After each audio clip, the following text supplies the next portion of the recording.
how do you think blogs have changed the way that people look at fashion?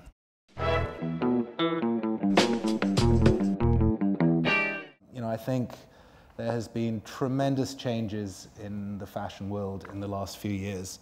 And, chief among those obviously has been the digital revolution, which has taken what was, pretty much a closed system and opened it up, literally to the whole world.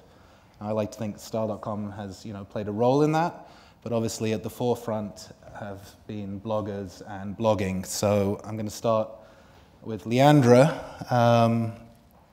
How do you think blogs have changed the way that people look at fashion?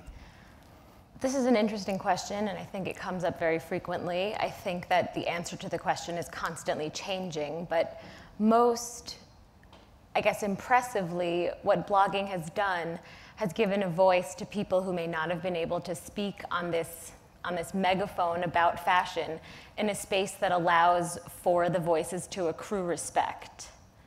George Saunders wrote an essay in 2006 called The Brain Dead Megaphone, and he was essentially talking about this voice that you're consistently hearing over and over again, and whether or not what the person is saying is smart or ridiculous, you have no choice but to hear it, and because you're hearing it, it becomes the topic of your conversation. But what's so interesting about this voice in fashion is that frequently, and particularly with blogs, the voice has been pretty articulate and smart.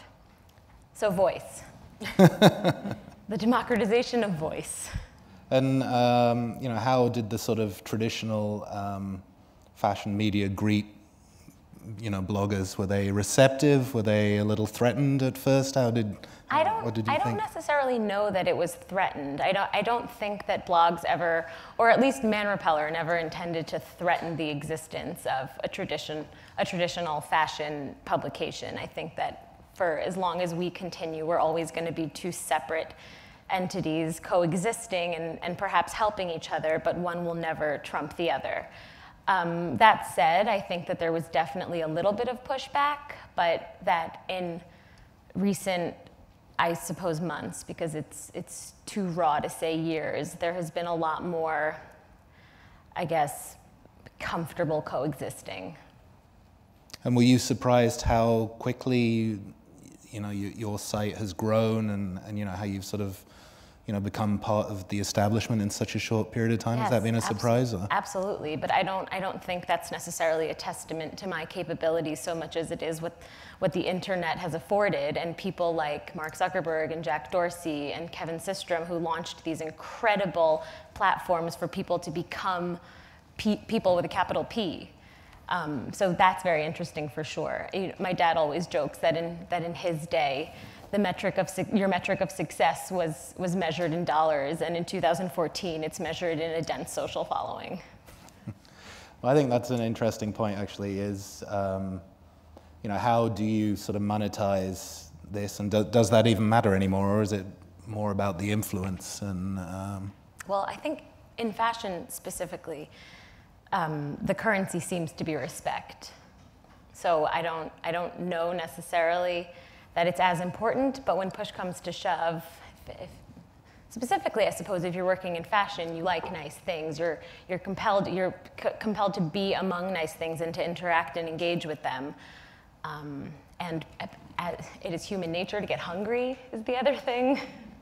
Yeah, respect doesn't buy a lot of Chanel suits. No, it also doesn't get you a hamburger. It might get you a hamburger.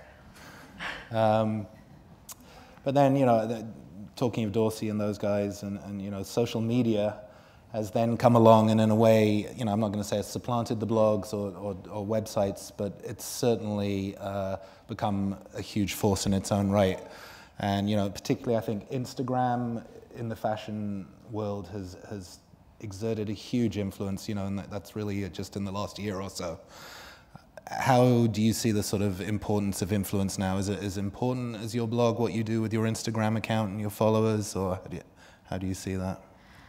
So it's interesting that you ask this, because I realized probably about 2 years ago, or maybe 3 years ago at this point, that my Instagram feed was starting to trump my blog, because all of the inspiration that I was exerting was becoming easier to take in by this very through your pocket, you know, as opposed to from a desktop. And I had a problem with that because I went to school for journalism and I wanted to write, and I wasn't necessarily writing because it was so much easier to feed candy to the following, to just show them photos of either myself or other well-dressed people. And it was at that point that I realized I didn't want people to recognize me because of Instagram, and I wanted to be a little bit more aggressive about my point of view. And that's when I started writing longer form articles and started seeking out new contributors, and when I decided that what I wanted to do was build a media company instead of just write a blog. That said, I think Instagram is a very important door, but I want for it always to be a door that people can knock on, and manrepeller.com to be the sort of thing that helps you to walk through that door.